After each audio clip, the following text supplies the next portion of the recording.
What's up, guys? Welcome back to my YouTube channel. Your boy Sean the Gambler.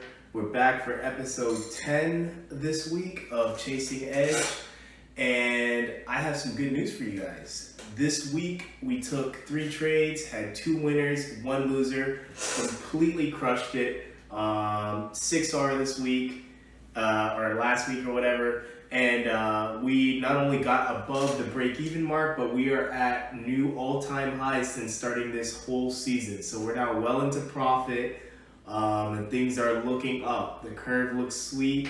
We took 3 trades this week. So we took a trade in silver, we took a trade in New Zealand, and we took a trade in the pound dollar.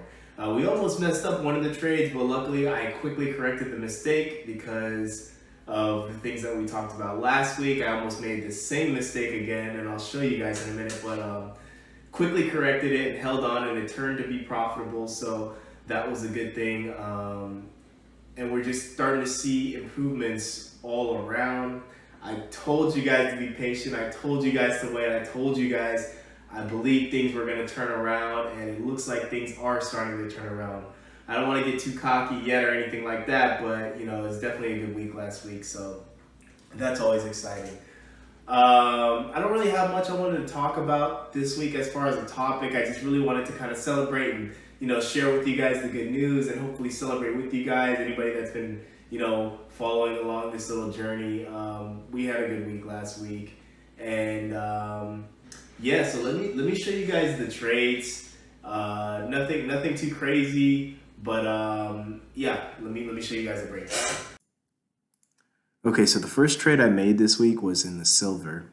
And to really understand my logic in the silver trade, we got to start at the weekly chart. So if you see I have this blue zone kind of marked out here, and you can see it was support, resistance, resistance, and then support. So coming into the week, it was at the end of this candle, but we had basically this kind of like shooting star candle here that was like an inside week, right?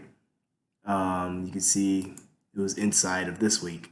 And then the next week, it tried for lower and then closed back within the inside week, giving us basically inside week failure. And that was sitting on top of this support and resistance zone. So I had an idea to go long this week to try and take out this inside week high. And when we get to the daily chart, basically price had put in this, which faked out that low side of the range there. And then at the end of the week, it was here. And my original idea was to wait for a close above this candle before I wanted to get involved.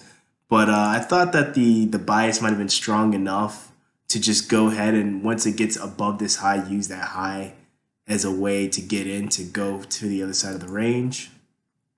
Drop down to the hourly, and price was actually right here. So it did break above that high.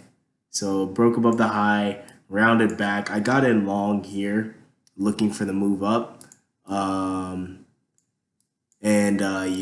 Once it got here, I pretty much, this is a bullish engulfing. I moved my stop up to here. My original stop was below this thrust candle, but I moved my stop up to here, and then you can see it violently reversed on that candle there, and I was taken out for a very small loss. I think like 0.3 R I lost on that, and then from there it just kind of didn't go anywhere for the rest of the week.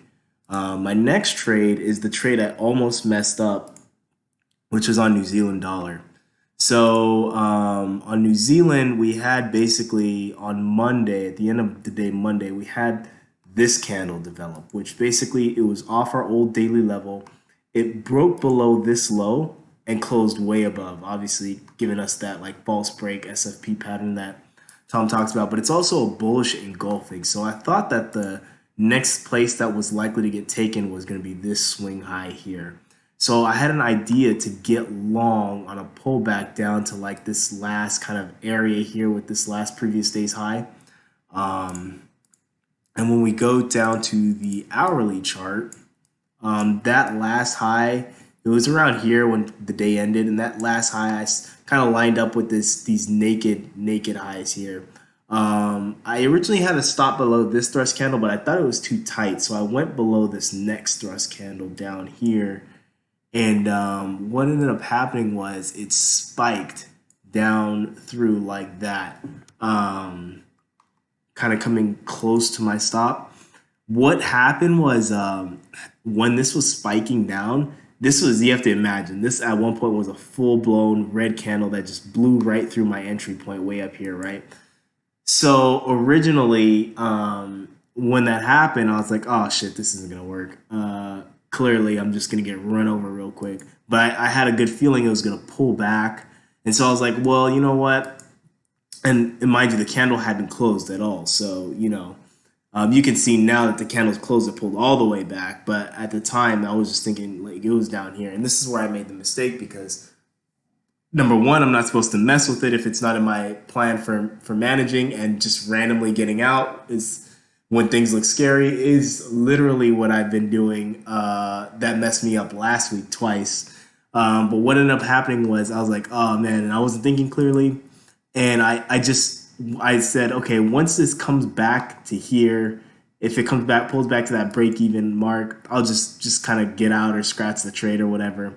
And as it was pulling back, it pulled back pretty quickly, and the computer took me out. And luckily for me, I was at the computer. I was like, "Wait a minute, what am I doing? This is the same exact mistake I always make," and I immediately bought right back in. So luckily, I was able to get back in relatively like within like 2 pips of the price I got out. So I lost commission, then I lost 2 pips. Um, but I was like, you know what? Like we always make this mistake. We're gonna hold, and we're gonna just no matter what, even if this trade quote unquote blows my account, which obviously it's not. But like you know what I mean. I had to think that way to really just tell myself like, dude, grab your balls, man. Let's go. And and eventually it just did end up going to target. So that was a good decision on my part, thank goodness. And I made 1.5 R on that trade, which was pretty good. And then the last trade, which was our pretty much monster of the week, was this cable trade. And the cable trade, if we look on the daily chart, so price was here. Yep.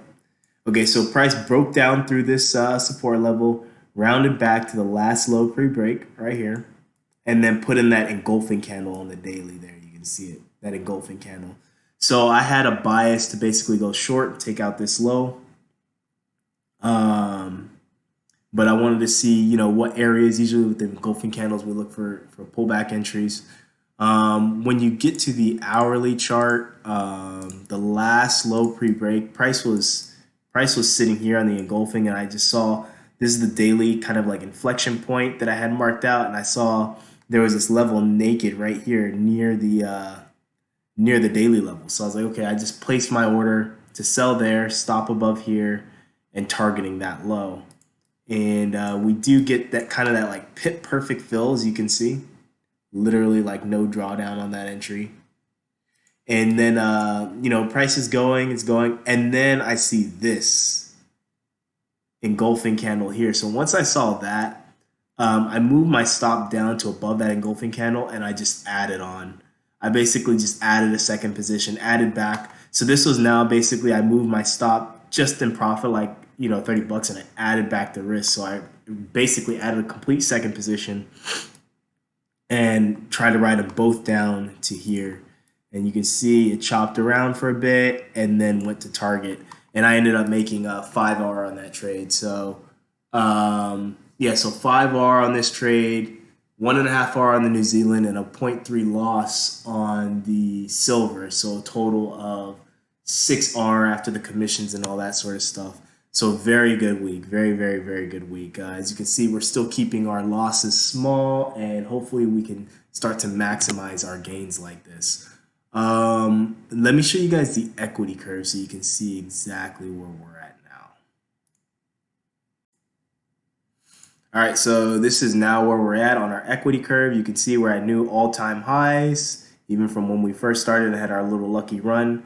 Again, the number 13 is when I made those changes based on my journal that I talked about back in the journal episode, I don't know, a few weeks ago.